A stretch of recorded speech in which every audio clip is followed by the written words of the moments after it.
विधिमंडळाचं अधिवेशन नागपूर शहरामध्ये सुरू आहे आणि विधिमंडळाचं अधिवेशन सुरू असताना सर्व आमदार या नागपूर शहरात आहेत, मंत्रिमंडळ नागपुरात आहे, सरकार नागपुरात आहे। सन्माननीय आमदार कृष्णा खोपडे यांना धमक्या येतात।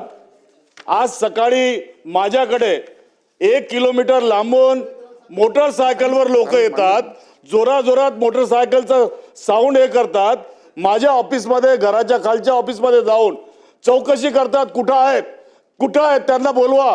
अशा प्रकारचा जर प्रकार या ठिकाणी घडत असेल तर आमच्या सुरक्षेचं काय अध्यक्ष महोदय?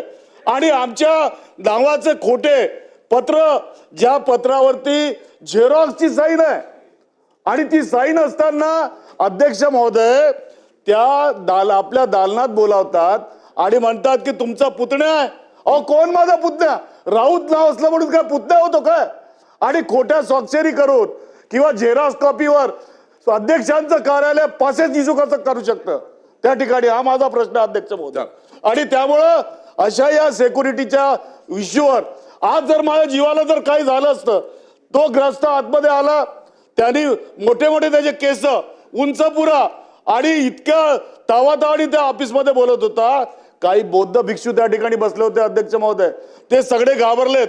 त्यांनी मला येऊन सांगितलं वरती की असं असं झालं साहेब, मी पोलिसांना त्या ठिकाणी बोलावलं। असा जर प्रकार होत असेल त्या ठिकाणी चौकशी करतात की माझा मुलगा कुणाल कुठं आहे, त्याला दाखवा कुठं आहे, तर नाहीतर मी त्यांच्या सुनेच्या ऑफिस इन्स्टिट्यूटमध्ये जातो। असा जर प्रकार होत असेल तर आमचं कुटुंब अख्खं असुरक्षिततेमध्ये राहणार आहे। उद्या आमचे मुर्दे पडले तरी चालतील का तुम्हाला?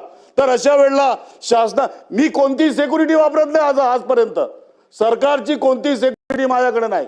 आजपर्यंत कोणी अशा धमक्या दिलेल्या नव्हत्या, पण आज सरकार या ठिकाणी असताना अशा प्रकारचा प्रकार घडत असेल, एका आमदाराला धमक्या जातात, दुसऱ्या आमदाराच्या घरी काय गुंड जात असतील, आणि तिसरीकडे जर खोट्या स्वाक्षरीच्या पत्रावरती तुम्ही पासेस जर इश्यू करत असाल तर आम्ही सुरक्षित आहोत का या संबंधीचं निवेदन शासनाने या ठिकाणी केलं पाहिजे अध्यक्ष महोदय। कसं आहे याच्यावर बोलणार का, कशावर बोलणार? अध्यक्ष महाराज,